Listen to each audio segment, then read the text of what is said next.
Os invito a abrir el libro de Isaías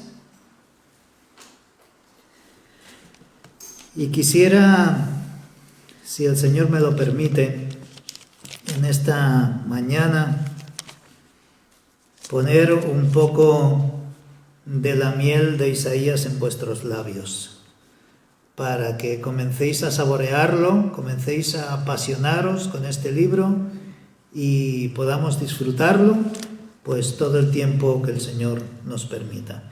Vamos a leer los 3 primeros versículos y los 3 últimos versículos de este libro de Isaías. Y después vamos a orar.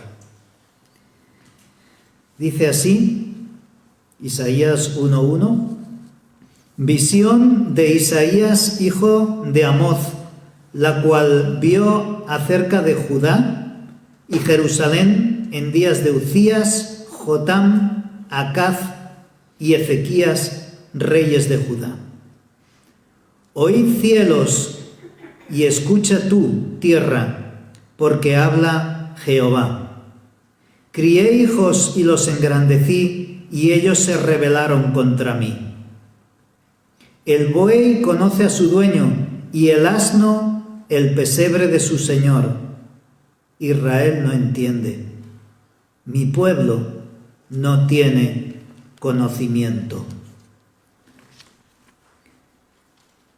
Estos 3 versículos ilustran una parte muy importante del libro de Isaías. Denuncia de parte de Dios al pecado de su pueblo Israel. Pero lleguemos ahora hasta el capítulo 66 y vamos a leer en el verso número 22. Porque como los cielos nuevos y la nueva tierra que yo hago permanecerán delante de mí, dice Jehová, así permanecerá vuestra descendencia y vuestro nombre.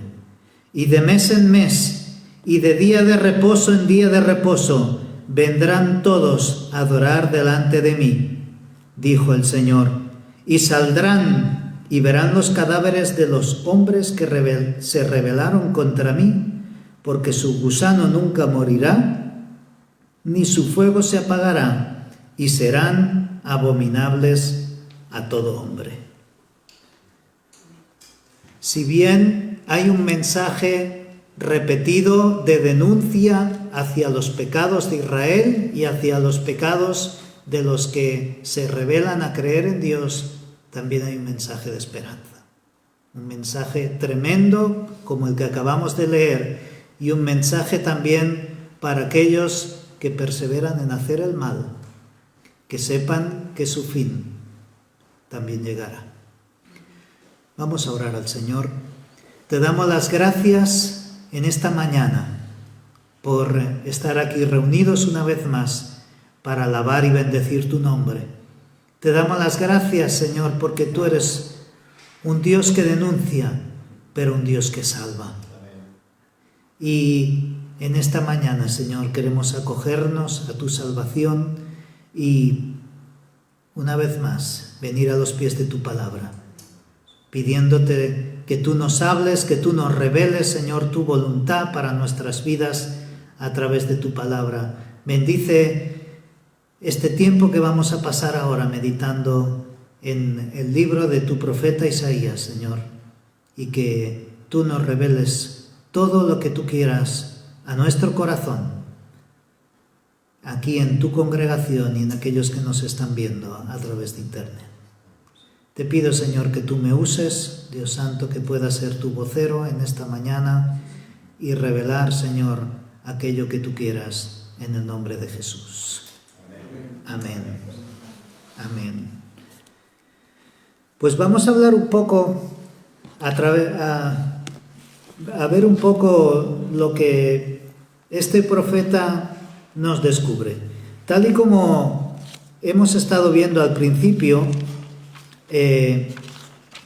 este hombre tuvo un ministerio longevo, estuvo allí profetizando, trayendo palabra del Señor durante 5 generaciones de reyes, que después vamos a ver. Y bueno, Isaías, su nombre significa Jehová, el Señor es salvación. Y ese es un mensaje tremendo que está anunciando una y otra vez. Él es conocido, como decía el pastor, como el gran profeta. Aunque hay distinciones que nosotros ya conocemos de los profetas, algunos se los conoce como los profetas mayores y otros los profetas menores, pero no porque fueran más grandes o más pequeños, sino por la extensión de sus escritos. Pero Isaías, aún de todos modos, es el libro más extenso y el libro más apreciado, tanto por judíos como evangélicos, podemos decir, del Antiguo Testamento. Se le llama el príncipe de los videntes del Antiguo Testamento. Su lenguaje es un lenguaje claro, tanto en su expresión como en su narrativa. Es un libro bello, es un libro polifacético, que podemos encontrar cómo Dios se revela en todos sus aspectos. Es un libro profundo y, como hemos dicho, extenso. Tenemos 66 capítulos por delante que el Señor ya nos revelará cómo ir desarrollándolos. Tengo un plan, pero sobre todo los planes están en manos de Dios. El profeta Isaías, como hemos leído, era hijo de Amoz y según cuenta la historia o la tradición, Amoz era de origen real y por tanto Isaías también. Era hermano del rey Amasías, nieto del rey Joás. Su ministerio, de acuerdo con la tradición también, lo ejerció desde el 750 a.C. hasta el 680. Este profeta comenzó su ministerio durante el reinado del rey Uzías. Aquí también lo hemos visto al inicio del primer capítulo. El rey Uzías, que comenzó su reinado en el 792 y terminó en el 740. Podéis encontrarlo en el segundo libro de los Reyes, capítulo 15, y también en el segundo libro de las Crónicas, capítulo 26. Este fue un buen rey. No vamos a estar meditando tanto en los reyes. Fue un buen rey hasta más o menos el final de su vida. Allí se le subió un poco la realeza a la cabeza y terminó un poco mal. Terminó leproso y su hijo tuvo que comenzar a reinar incluso antes de que él viviera. Entonces, como digo, le sucedió Jotam y el profeta siguió con su ministerio a través de este rey, del 750 al 732. Este también fue un buen rey, casi mejor que su padre, no terminó tan mal. Y después de él le sucedió Acaz. Acaz no fue bueno, pero aún así Isaías siguió con su ministerio a través del palacio y a través del reino de Judá. Este no seguía el ejemplo de su padre ni de su abuelo, pero Isaías continuó predicando la palabra de Dios y denunciando, y muchos llegaron a seguir su buen ejemplo. Después de Acaz vino Ezequías. Ezequías fue un buen rey, un notable rey, y de él encontramos bastante en las Escrituras. Se le dedican varios capítulos, no solamente en Isaías, sino como podemos leer en el libro de los Reyes y en el libro de las Crónicas. Se le dedican varios capítulos y finalmente le siguió su hijo Manasés. Manasés fue malo. Así como Ezequías fue un buen rey, Manasés podríamos decir que fue el peor, porque se consagró totalmente a la idolatría y llevó a Judá a caer en los peores pecados.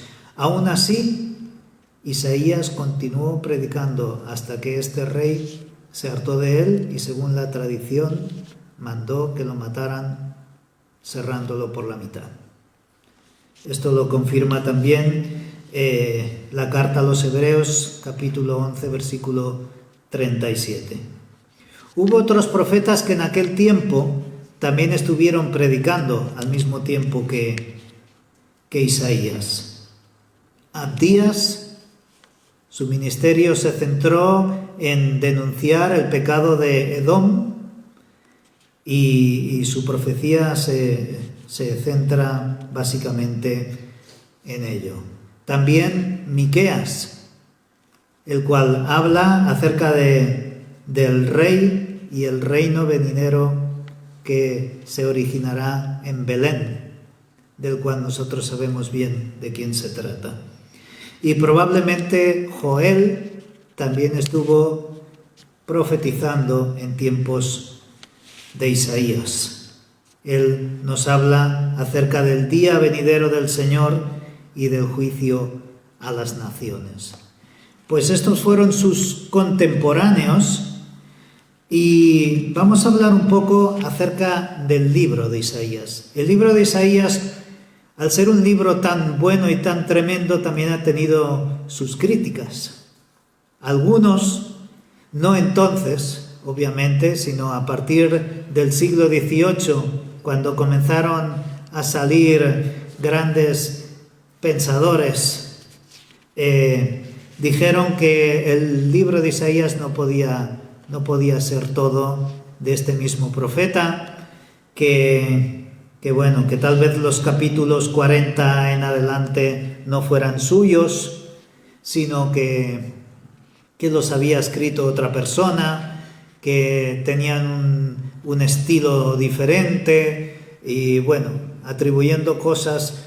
Luego salió otro diciendo que tal vez incluso los capítulos 55 en adelante pues eran de un tercer hombre que se hacía llamar Isaías. Pero cuando analizamos la palabra, cuando estamos leyendo detenidamente el libro de Isaías, vemos que realmente no hay tantas diferencias entre los capítulos. Vemos que hay más similitudes que diferencias. Que si bien sus ideas teológicas podían ponerse en duda, cuando leemos la palabra, el libro de Isaías, vemos que realmente hay un hilo que va siguiendo durante todos los capítulos.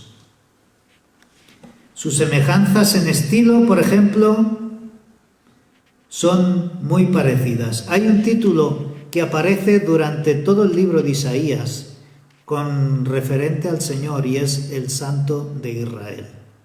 El Santo de Israel se menciona 12 veces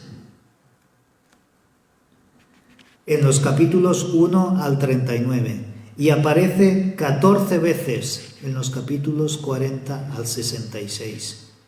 Por tanto, el mensaje sigue siendo el mismo, sigue siendo el Santo de Israel que está anunciando su palabra.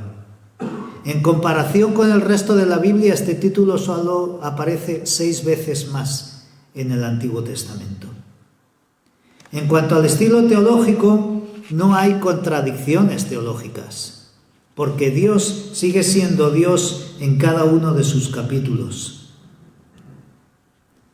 entre una sección y la otra. Y en cuanto a los enfoques, es normal que con el paso del tiempo y según a las personas a quien se está anunciando la palabra, que haya pues pequeñas diferencias. No es lo mismo predicar en días de Uzías o de Ezequías que en días de Manasés, obviamente, porque el pecado y las consecuencias obviamente eran más duras porque era mayor su pecado.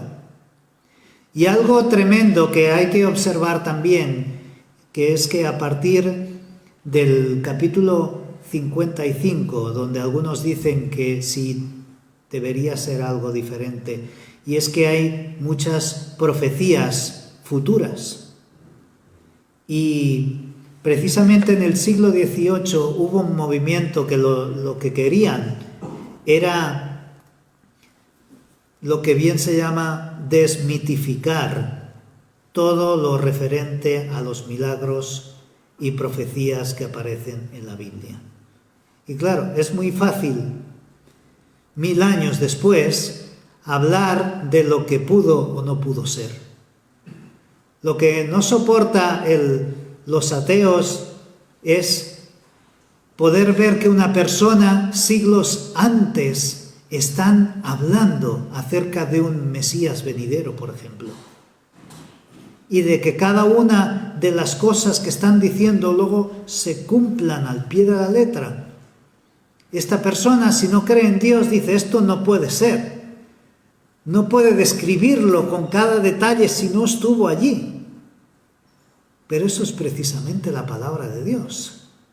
Aleluya, porque es Dios el que lo revela y el que muestra cada cosa como debe ser.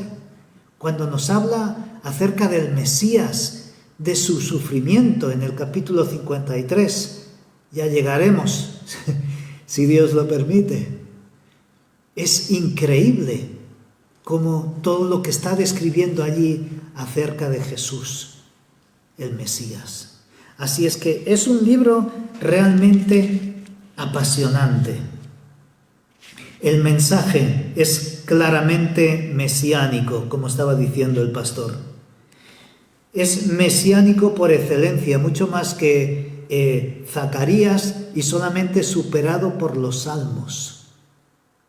Obviamente los salmos son 150 y muchos de ellos se hablan cosas acerca del Mesías, pero hay mucho contenido mesiánico en el libro de Isaías. Algunos lo llaman el libro de Emmanuel, Dios con nosotros.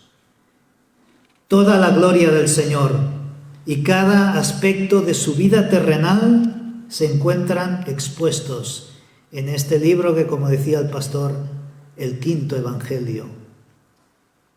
Su deidad, su eternidad, su preexistencia, su condición de creador, su omnipotencia, su omnipresencia, todas estas cosas se describen en el libro de Isaías. Su encarnación, cómo se sujetó a sus padres cuando estaba en Nazaret, su condición de siervo, como ungido, sus actitudes pacíficas, su bondadosa y suave manera de vivir, su obediencia, su mensaje, sus milagros. Y así podríamos seguir con una amplia descripción acerca de su vergüenza, cómo fue azotado, cómo fue herido, cómo cargó con nuestros pecados, su muerte vicaria. Todo esto se describe en Isaías, su resurrección, su ascensión y su actual ministerio como sacerdote. Después del capítulo 53, ya no se menciona al siervo como el Mesías sufriente. A partir de entonces se realza su gloria venidera y todos conocemos acerca de quién es hoy este Mesías. Así es que después de haber visto un poco de su ministerio, su mensaje, sus contemporáneos, vamos a ver un poco desde la perspectiva histórica lo que sería un bosquejo del libro de Isaías. Los primeros 35 capítulos son profecías que son tomadas desde el punto de vista de los días de Isaías. los primeros reyes.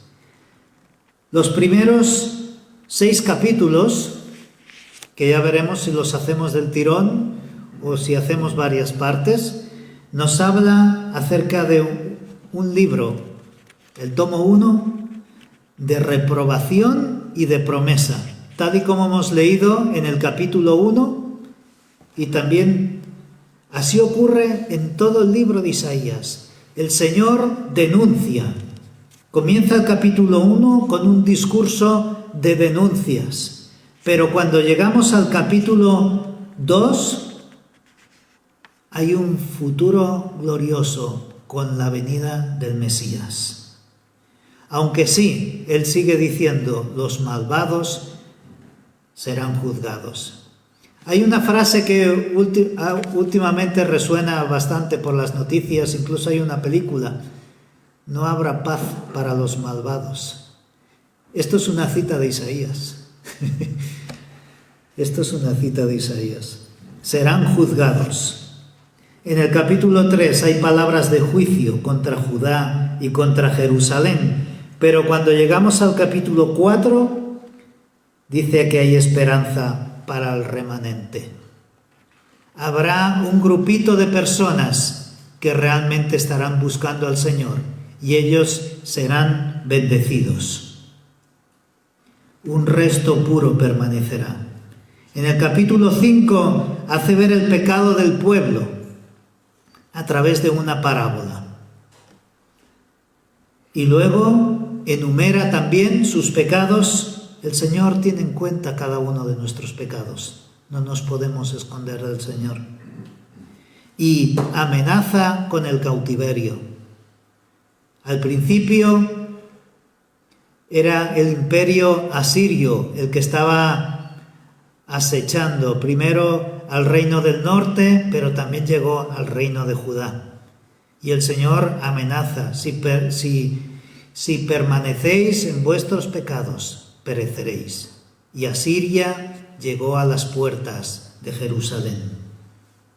Llegamos al capítulo 6, donde Isaías tiene una tremenda visión, en la cual seguro que tenemos que meditar en ella, donde recibe el llamado o es reafirmado su llamado y es enviado a un pueblo que en muchas ocasiones no le quiere escuchar. Pasamos al tomo número 2, esto va en fascículos, capítulos 7 hasta el 12. Aquí encontramos el libro de Emanuel. Aquí se nos presenta a Emanuel, Dios con nosotros, con todo lujo de detalles, como se dice hoy día. En el capítulo 7, la señal mesiánica concerniente a Emanuel. Aquí está Acaz, que no sabe cómo creer y a veces con apariencia de religión, y el Señor le da un mensaje tremendo y le dice, esta será la señal. He aquí una virgen concebirá un hijo y su nombre será Emanuel. En el capítulo 8, ya lo veremos, si el Señor lo permite. Capítulo 8 nos habla de una liberación presente y se predice también un futuro de liberación. El capítulo 9, el Señor habla que la orgullosa Samaria, la capital del reino del norte, caerá en ruina. En el capítulo 10, Asiria invade el territorio de Emanuel. Pero claro, ¿quién se puede atrever a enfrentarse con Emanuel? Seguro que vamos a disfrutar con este capítulo. Capítulo 11. El rey Emanuel y su reino. A esto se dedica. Capítulo 12. El remanente canta un cántico de redención. Como vemos, se va repitiendo la misma pauta. Hay mensajes de denuncia, pero hay un mensaje tremendo de esperanza. Hay esperanza en Jesús. Hay redención en Jesús. Hay un cántico en la boca de aquellos que se acercan a Emmanuel. A partir del capítulo 13 hasta el 18 encontramos el tomo número 3, los oráculos de juicio divino contra las naciones. Aquí hay una serie de capítulos donde el Señor va anunciando juicio a las naciones vecinas, porque ellos también están viviendo en pecado. 13, Babilonia.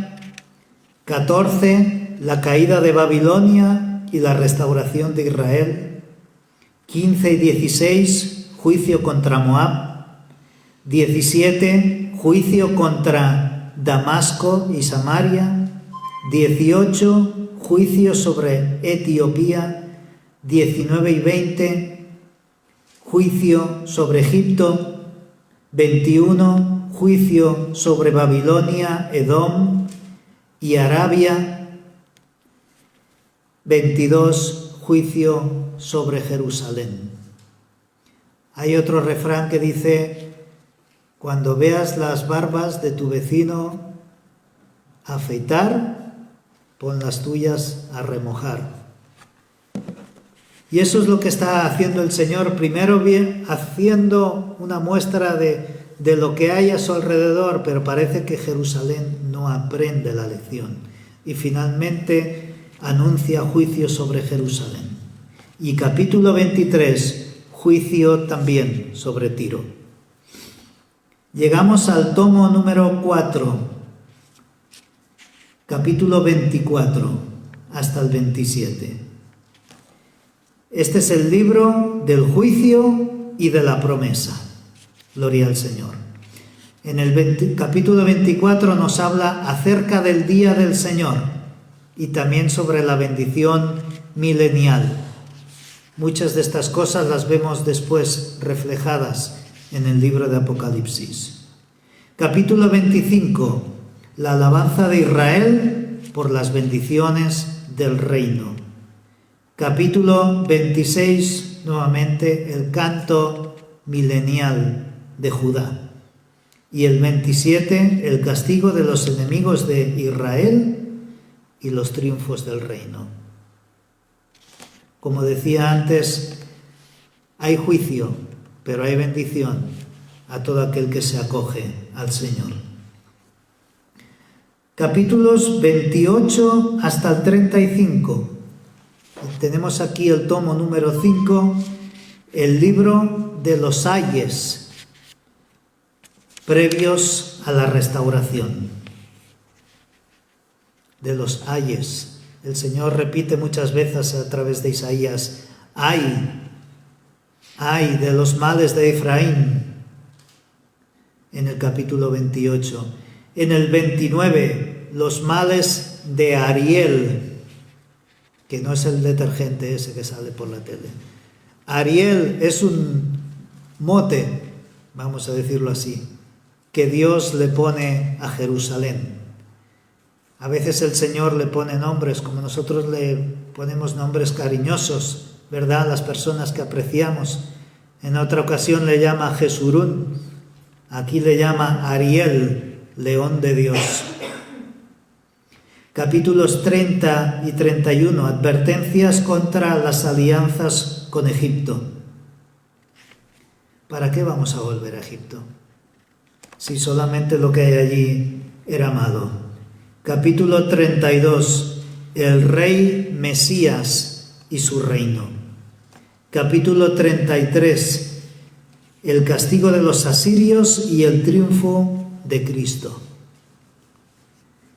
34, Armagedón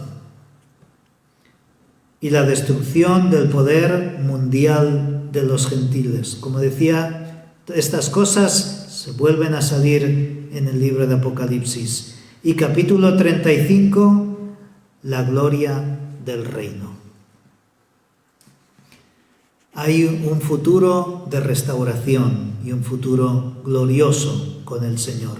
En medio de todo esto, encontramos aquí, entre los capítulos 36 al 39, un intermedio histórico. Ya no solamente se trata de profecías, aquí hay una parte histórica en la que interviene, pues como anunciaba antes, se dedican varios capítulos a Ezequías y a la invasión a Siria y todo lo que está ocurriendo, su enfermedad.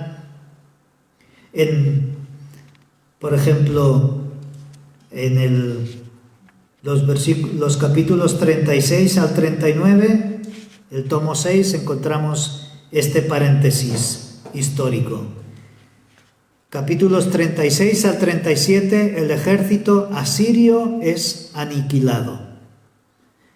En una sola noche, como ya veremos, cuando el orgulloso general se levanta para preparar su ejército para luchar contra Jerusalén, se encuentra que todo su ejército están muertos.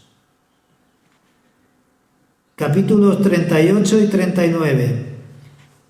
Enfermedad y pecado del rey Ezequías. Capítulos 40 a 66. Encontramos también profecías desde la perspectiva del exilio, y es lo que decíamos antes, pero si todavía estaban en Jerusalén, si todavía no habían sido exiliados, sin embargo el Señor ya está anunciando lo que iba a suceder, desde una perspectiva futura como mirando hacia el pasado. En los capítulos 40 hasta el 66 encontramos este séptimo tomo, el libro de la consolación. Y aquí sí que tenemos que probablemente dedicar capítulo por capítulo. En el 40 encontramos el consuelo en el mensaje de la redención. En el 41, consuelo en la justicia del Señor. En el 42, consuelo en el siervo del Señor. En el 43 a 45, consuelo en la restauración de la nación. De los capítulos 46 al 48, también consuelo ante el fracaso de la idolatría. Son capítulos dedicados a consolar al pueblo de Israel desde las diferentes perspectivas. Cuando ya te das cuenta que aquello que habías estado fabricando con tus manos y a lo cual habías estado suplicando no es más que un trozo de madera, que un trozo de piedra, un trozo de metal, ¿dónde puedes hallar consuelo? En el auténtico Dios, el creador del universo, de la tierra y de nuestras vidas. Así el Señor comienza a tratar con Israel, con su desobediencia, llamándolo a venir hacia Él. En los capítulos 49 a 57 encontramos también consuelo en la profecía del Mesías Redentor.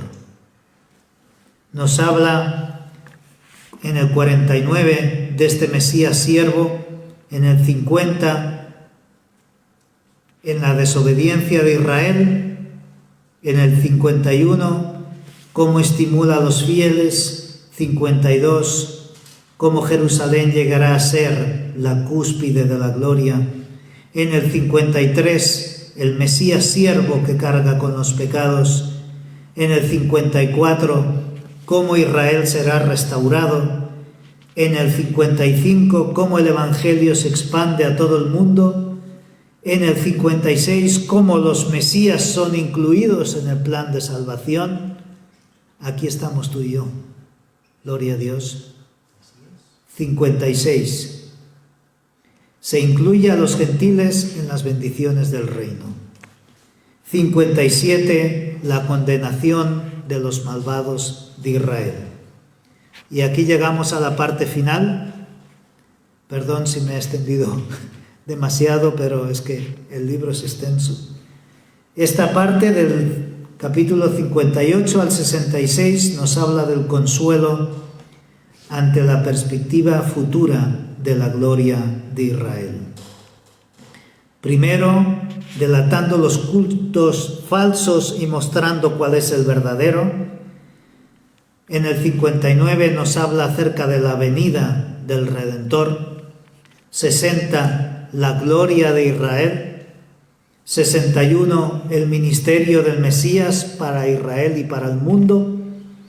62, el elogio de Jerusalén. 63, el Mesías también vengador, porque vendrá un día de juicio y de venganza.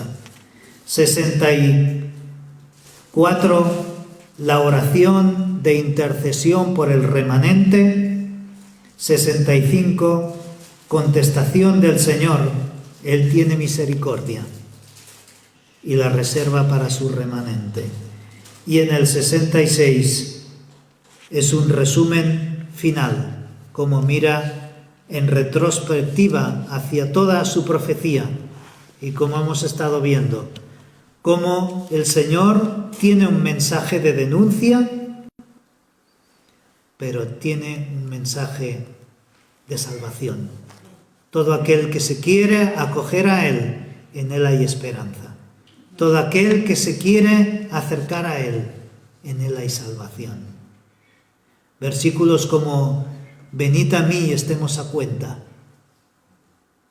porque si vuestros pecados fueren rojos como la grana, como la blanca nieve yo los emblanqueceré.